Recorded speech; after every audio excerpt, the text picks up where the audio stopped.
प्रथमे आरटीआई रे तथ्य मगा एवं परवर्ती समय सठिक तथ्य न पाइथिबा अभियोग करी जिलापालଙ୍କ कार्यालय सम्मुख रे धारणा देबाकू चेतावनी।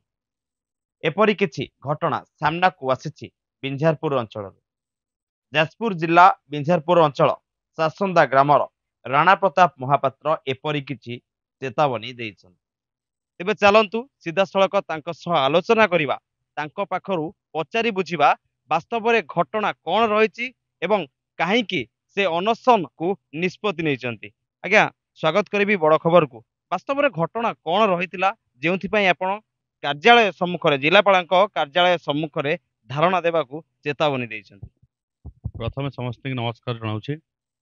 मोर कहवा कथा हूँ मु 2024 मसीहा अक्टोबर 1 तारिख दिन बिंझारपुर ब्लॉक को एक तथ्य मागिली कि 2022 मसीहा अगस्ट मसरे जो 548 क्विंटाल गहम बिंझारपुर को प्रदान करा जायतिला तार समस्त विवरणी क्या बंटा कौ डीलर मान किंतु दुर्भाग्यवशतः से तथ्य प्रथम सीएसओ मते बिंझारपुर ब्लॉक रु मिले बोली कहले बिंझारपुर ब्लॉक रे तले मु चिट्ठी आसिला संपृक्त एमआई तथ्य मध्य देले नाही।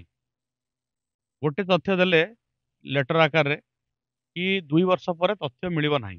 एटी बड़ प्रश्न उठुची सरकारी दफ्तर 548 क्विंटाल गम आखरे पाखरे कथा नुह 2 वर्ष पर तथ्य हजी सरकार दफ्तर तथ्य हजिव एक कथा। द्वितीय कथा जेले मु मागिथिली 2024 मसीह 22 मसीह केते बिंझारपुर अलॉटमेंट होती गहम जिला जो तथ्य देइची एवं ब्लॉक जो तथ्य देला पाखापाखि 500 क्विंटाल ऊर्ध डिफरेंस देखौची। जिला तथ्य और ब्लॉक तथ्य भितर 500 क्विंटाल तथ्य डिफरेंस देखौची। जिला अधिक गहम अलॉटमेंट करिची एवं लिफ्टिंग करैची ब्लॉक को, किंतु ब्लॉक जति लिफ्टिंग करिची पाखापाखि 500 क्विंटाल डिफरेंस देखौची। तो मुझे सीएसओ को लिखित जनइली सीएसओ लिखित मुझे जनइली ए विषय मुझर 30/9 जनइला पुनर्बार गोटे चिट्ठी बिंझारपुर ब्लॉक आसला मो पाखक जिला तथ्य अनुसार समान करिकी आम संपृक्त बिंझारपुर ब्लॉक सूचना अधिकारी अफिसर अच्छा सी देले। तो मोर सन्देह उपजिला निश्चित ये किसी दुर्नीति होती।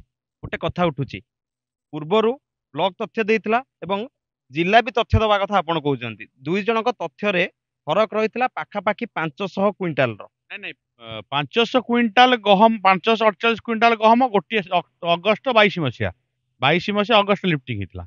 किंतु आउ जो तथ्य मत से प्रदान करिसेंती से तथ्य मध्य 500 क्विंटाल पाखापाखि फरक आसुची।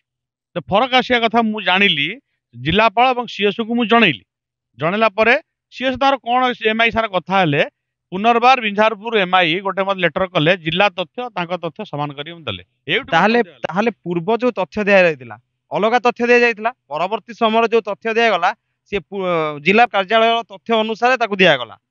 ताहले पूर्वरु काहे कि दिया जाय नथिला। देखंतु गोटे कथा होची जेते पूर्व सरकार बीजेडी सरकार थिला एडी शुभांगी राय जो थिले जिला जोगाण ब्लॉक जोगाण अधिकारी थिले सी जने बीजेडी रो कर्मी सी एटी ब्लॉक रे बसी कि आम दल संगठन किमिति हबो को लोक आम दल को भोट दो कर सी भाभी 14 वर्ष गादी माड़ी बसते सी भाभी बिंझारपुर सरकार बदलिबो नै से बिंझारपुर जीवेनि। प्रबल दुर्नीति बिंझारपुर होती। साधारण जनता को जी जाए ब्लॉक को राशन कार्ड खंडे तांकू जो व्यवहार करते न कह भल 17 मसीह देखिए सासदा पंचायत आम पंचायत रे मु गहम धरती गोटे गाड़ी गहम गाड़ी धरती चाउल गाड़ी और गहम था तादेहर शुभांगी राय आसी गोड़ा हाथ पड़ी जहाँ भूल छाड़ दिंतु गोटे प्रशासन जो भूल मागिला निज भूल को मानिले है। आप बिंझारपुर देखु सेमि जड़े चाउल गहम हड़प कला आम जो पर्दापास करे बाहर से जोगाण अधिकारी निजर भूल मागिले। तापर घुआली पंचायत देखिए गोटे विधवा लोकटर अंत्योदय चाउल डीलर खाइला डीलर को जिलापाल धरी सस्पेंड कराला और चाउल गोटल आसी पहुँचला। तो यही भाव एमआई आसती 1:30 2टा आसती निज घर भाया घंटे बुलिक पड़ाती क्या खातिर करती। तेणु मुझे तथ्य कहूँ कि निश्चिन्न बिंझारपुर जोगाण अधिकारी ऑफिस कार्यालय रे संपूर्ण घोटाला होती जिते दिन पर्यंत शुभांगी राय थिले। आ परवर्ती समय जो एमआई आसिले तो ये विषय पचारे से गोटे कथा मत कहले कि आज्ञा ब्लॉक रे गोटे कागज भी ना जोगाण विभाग जे आप तथ्य देला भाया माने शुभांगी राय गला ब्लॉक रे गोटे कागज भी जोगाण विभाग ना एवं संपृक्त वीडियो ଏ ସମ୍ପର୍କରେ ବାରମ୍ବାର ଦାନଗଦି ଯେତେବେଳେ ସେ ସୁକିନ୍ଦାକୁ ଟ୍ରାନ୍ସଫର ହେଇଗଲେ ସୁକିନ୍ଦାରେ ବିଡିଓଙ୍କୁ ବାରମ୍ବାର ଜଣେଇଲେ, ଆମ ବିଡିଓ ଜଣେଇଲେ, ବିଞ୍ଝାରୁ ବିଡିଓ କି ଏମଆଇ ଶୁଭାଙ୍ଗୀ ରାୟଙ୍କୁ କୁହନ୍ତୁ ଆସି ତଥ୍ୟ ପ୍ରଦାନ କରନ୍ତୁ। ସେ ମତେ ପ୍ରତିଶ୍ରୁତି ଦେଲେ, ଜିଲ୍ଲା ଯୋଗାଣ ଅଧିକାରୀ ମତେ ପ୍ରତିଶ୍ରୁତି ଦେଲେ, କିନ୍ତୁ କାହାକୁ ସେ ଖାତିରି କରୁନାହାନ୍ତି। ଏଠି ଗୋଟେ ମୁଁ ଭାବୁଛି ଜିଲ୍ଲା ପ୍ରଶାସନ ବୋଧେ ଶୁଭାଙ୍ଗୀ ରାୟକୁ ଡରୁଛି। ଜିଲ୍ଲା ପ୍ରଶାସନ ଯୋଗାଣ ଅଧିକାରୀ ସେ କଣ ଏତେ ପାୱାରଫୁଲ? ହେଇଥିବ। ସିଏ ବର୍ତ୍ତମାନ ସିଏ କାହାର ନୁହନ୍ତି, ସିଏ ଯୋଉ ସରକାର ହେଲା ତା ସରକାର ନିଜର ଭୁଲ ପ୍ରବଳ, କିନ୍ତୁ ସେ ଏମିତି ଦେଖେଇ ହୁଅନ୍ତି ଯେ ପୁରା ସଚ୍ଚୋଟ ଅଧିକାରିଣୀ। କିନ୍ତୁ ଯଦି ତାଙ୍କୁ ଭିଜିଲାନ୍ସ ଏ ସମ୍ପର୍କରେ ତାଙ୍କୁ ଭିଜିଲାନ୍ସକୁ ଲିଖିତ ଜଣେଇଛି ଏବଂ ସୋମବାର ଦିନ ମୁଁ ଆମରଣ ଅନଶନ ଜିଲ୍ଲାପାଳଙ୍କ ପାଖରେ କରିବି। ଆଉ ଆମର ବିଞ୍ଝାରପୁର ବିଡିଓ ଯିଏ ଅଛନ୍ତି ସିଏ ମୋତେ ହାତ ଟେକି ଦେଲେ, ମୁଁ ଆଜ୍ଞା ତାକୁ ପାରିବି ନାହିଁ। ଇଭିନ୍ ସୁକିନ୍ଦାର ବିଡିଓ ମଧ୍ୟ କହିଲେ ସିଏ ଗୋଟେ ଲେଡି ଅଫିସର, ସିଏ କାହା କଥା ଶୁଣୁନି, ଆପଣ ଆଇନ ଅନୁସାରେ ଯାହା କରିବା କଥା କରନ୍ତୁ, ଆମେ ମଧ୍ୟ ଆପଣଙ୍କୁ ସମର୍ଥନ କରୁଛୁ। ଏ ପ୍ରମାଣ ମୁଁ ରଖିଛି। ଆପଣ ତ ଆଇନ ବାଟରେ ଆଗକୁ ଯାଇପାରିଥାନ୍ତେ, ତାଙ୍କ ଉପରେ ମକଦ୍ଦମା ମଧ୍ୟ କରିପାରିଥାନ୍ତେ। ଯେହେତୁ ଆପଣ ଆରଟିଆଇରେ ତଥ୍ୟ ମାଗିଛନ୍ତି, ଆପଣଙ୍କୁ ଭୁଲ ତଥ୍ୟ ଦିଆଯାଇଛି, ପରବର୍ତ୍ତୀ ସମୟରେ ସେ ତଥ୍ୟକୁ ଜିଲ୍ଲା ତଥ୍ୟ ସଂଘରେ ସମାନ କରିକି ଦିଆଯାଉଛି। ଆପଣ ତ ଆଇନର ଆଶ୍ରୟ ନେଇପାରିଥାନ୍ତେ, ଆଇନ ବାଟରେ ଯାଇପାରିଥାନ୍ତେ, କିନ୍ତୁ କାର୍ଯ୍ୟାଳୟ ଜିଲ୍ଲାପାଳଙ୍କ କାର୍ଯ୍ୟାଳୟ ସମ୍ମୁଖରେ ଧାରଣା ଦେବା ପାଇଁ କାହିଁକି ନିଷ୍ପତ୍ତି ନେଲେ? ଦେଖନ୍ତୁ ଆଇନ ବାଟକୁ ମୁଁ ଯାଇସାରିଛି ଅଲରେଡି। ଗୋଟିଏ ଭୁଲ ତଥ୍ୟ ଯୋଉ ଦିଆହେଇଛି ସେ ସମ୍ପର୍କରେ ମୁଁ ହାଇକୋର୍ଟର ଦ୍ୱାରସ୍ଥ ହେଇସାରିଛି। ଏଇଟାକୁ ଯଦି ଜିଲ୍ଲାପାଳ ସଠିକ ତଦନ୍ତ ନ କରନ୍ତି, ସମ୍ପୃକ୍ତ ଯୋଗାଣ ଅଧିକାରୀଙ୍କ ବିରୁଦ୍ଧରେ ଦୃଢ କାର୍ଯ୍ୟାନୁଷ୍ଠାନ ନ କରନ୍ତି, ତେବେ ଆଇନ ବାଟକୁ ଯିବା। ଆଇନ ତ ପଡିଛି ନା। ପ୍ରଥମେ ଏଠି ପ୍ରଶାସନ କଣ କରୁଛି, ଜଣେ ଯୋଗାଣ ଅଧିକାରୀକୁ ଜିଲ୍ଲାର ଜଣେ ମାଜିଷ୍ଟ୍ରେଟ, ଜିଲ୍ଲାର ଜଣେ ମାଲିକ, ଜିଲ୍ଲାପାଳ କଣ ପୂର୍ବ ଜିଲ୍ଲାପାଳ ତ କିଛି ଶୁଣିଲେନି।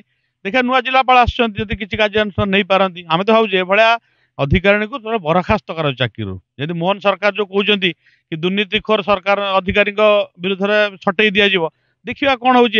ଏ ସମ୍ପର୍କରେ ଜିଲ୍ଲାପାଳଙ୍କୁ ଜଣାଇଛି, ଜିଲ୍ଲା ଯୋଗାଣ ଅଧିକାରୀଙ୍କୁ ଜଣାଇଛି, ମୋହନ ମାଝୀ ମୁଖ୍ୟମନ୍ତ୍ରୀ ମାନ୍ୟବର ମୁଖ୍ୟମନ୍ତ୍ରୀ ତାଙ୍କୁ ମଧ୍ୟ ମୁଁ ଲିଖିତ ଜଣାଇଛି ଏବଂ ଭିଜିଲାନ୍ସକୁ ମଧ୍ୟ ଜଣାଇଛି। ଏ ଘଟଣା ଆଜିକି 10 ଦିନ ଉପରେ ହେଲାଣି। ଆସନ୍ତା ସୋମବାର ଦିନ ମୁଁ ଦୃଢତାର ସହ କହୁଛି ଯୋଗାଣ ଅଧିକାରୀଙ୍କ ବିରୁଦ୍ଧରେ ବିଞ୍ଝାରୁ ବ୍ଲକରେ ଚାଲିଥିବା ଯୋଗାଣ ବିଭାଗର ଦୁର୍ନୀତି ସମ୍ପର୍କରେ ମୁଁ ଜିଲ୍ଲାପାଳଙ୍କ ଦ୍ୱାରସ୍ଥ ଆଗରେ ନିଶ୍ଚିତ ଅନଶନରେ ବସିବି।